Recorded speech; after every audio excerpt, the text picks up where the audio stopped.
I learned short game with a 56-degree wedge. There weren't 60-degree clubs when I first started. We always had contests to see how big a swing could you take and how short could you hit the ball. So we really learned to open that club face and make swings and try and hit the ball straight up in the air.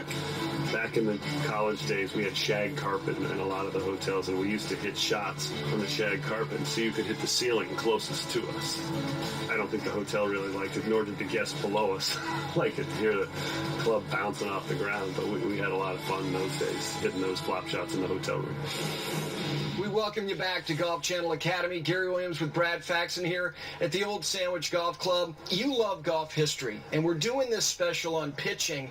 And there's a moment in a U.S. Open from decades ago that reminds you of spin and hitting pitch shots, doesn't it? Boy, back in my college days, I remember watching Jack Nicklaus and Isao Aoki play the last couple rounds together at the U.S. Open at Baltusrol. And you said you were there. Yeah. But one of the most defining moments, I think, for me watching Aoki play the 17th hole in the final round was having him take his sand wedge and clean out the grooves with his tee. And he just did it so casually, so nonchalantly.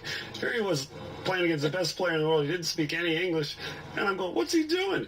And he cleaned out his grooves, and then he hit the most amazing pitch shot in there close, and it got there tight. Forced Jack to make birdie to keep the lead, didn't it? That's right, that uphill, unreachable par 5 back there in 1980. Now, conditions for creating spin. When viewers watch golf on television and they see all this spin, they want to do it themselves, but the conditions have to be right, and there are a lot of things that go into creating spin. Absolutely. Number one, let's have some clean grooves here. Grooves have been a topic of the USGA and the manufacturers forever, and the wider your groove is, the cleaner your groove is, the better chance you get to have more bite on the ball. But the other things that you need to have to create spin are a lie in the fairway. A tight lie is the best way to have some spin. A good golf ball. You can't have a range ball with a hard cover and spin the ball. You've got to have speed. Speed in your swing. Speed in your swing creates spin. The angle of approach, or the angle of descent down, and the lofted club. You'll notice how whenever you have a pitching wedge, those balls will spin a lot more than when you have a 3-iron. So loft is a huge contributor to the amount of spin.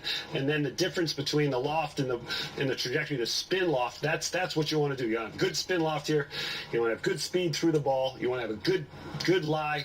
You want to make good contact. And I'm going to hit one of those shots now that'll be a low spinner to that back sort of pin that you love to see on television.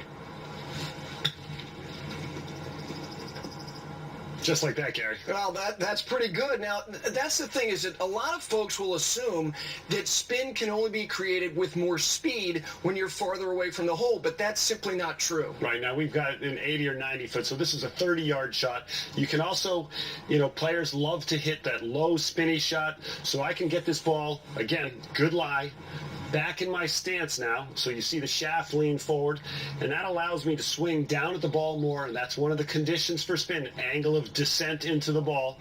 I'll keep my hands forward a little bit here. This will be a lower shot and have some spin on it too.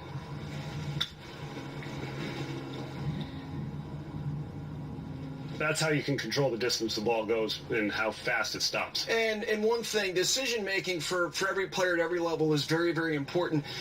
You're one of the best players in the world doing this. The practicality of trying to hit shots like this, it's for a limited few, though, is it not? Yeah, this is probably advanced school, Gary. I know every player in the world would love to do that shot, but it takes some practice, it takes some time, it takes really good mechanics. So I always think it's important to have the mechanics down before you try all these fancy shots.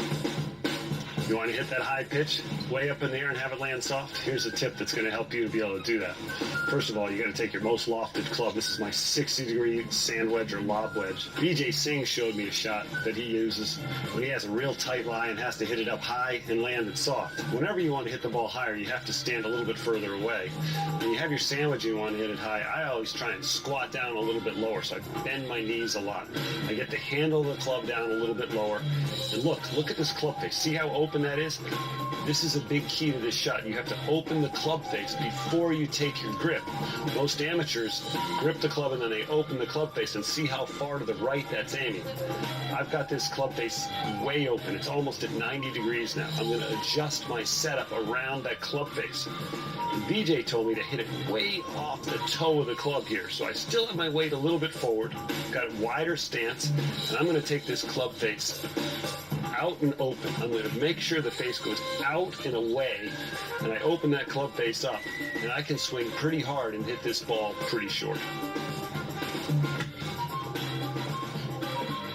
Look how soft that landed. That's the way to hit that high lob shot. Well, welcome back to our pitching special here on Golf Channel Academy with Mr. Brad Faxon. And, you know, Brad, we started the show talking about the definition between chipping and pitching, and it's an elusive definition. Everybody kind of has their own, don't they? They all do. All the tour players, you could put them in a room and they'd all be arguing about what's a chip and what's a pitch. But I want to show everybody what a chip shot is, what a pitch shot is. You can make up your own definition, can't you? But I know that a chip shot's a shorter swing than a pitch shot. This is going to fly lower in a shorter distance than a pitch shot. Setups are very similar. Here's my chip shot. I'm going to hit this just onto the green. It's going to run most of the way to the flag. See that takeoff and how far it rolls. Now that's my 50-degree pitching wedge. I got my 54-degree gap. My pitching motion here, same nice lie. A little further from the ball, I'll have a little longer swing. One of the things I like to say when you see the better players pitch the ball, this club face, as it goes back, watch the club face, it opens up. And from behind, you'll see a cupping of my left wrist. And notice the club face over here. It's on the other side of the shaft. This would be normal. Now I've got the club face that's so open, that's going to help to get the ball up in the air and allow you to swing even harder to hit the ball with a little bit more spin and a little bit more trajectory. So watch the opening of the club face here on the backswing. That's nice contact there. Mm-hmm. Boy, that had some spin on it, too. Now, if folks are not blessed with a pristine, short game area like we're here at Old Sandwich, they can use their range. They just have to be really specific with their targets, right? Yeah, absolutely. Anytime you get a chance to practice your short game, find some way to identify a target so you can actually hit the ball a certain distance. I was with Tom Kite a few weeks ago playing with him at an event, and he had little range bags out at 30, 40, 50 yards, and he was pitching the ball those precise distances, 10 to each shot. His caddy was out there. She was calling the distance the ball was going. That's how he became the best wedge player in the world in the 80s. And one of the things that I know you see with amateurs, that everybody loves to rip the driver, but the idea of where you save shots, how you get your handicap lower, it's all right around here, isn't it? It's definitely around here, and there's nothing better than ticking off your friends by having a bad ball striking day and shooting a lower score and beating them because you persevered, you had great short game, you chipped and pitched the ball unbelievably well.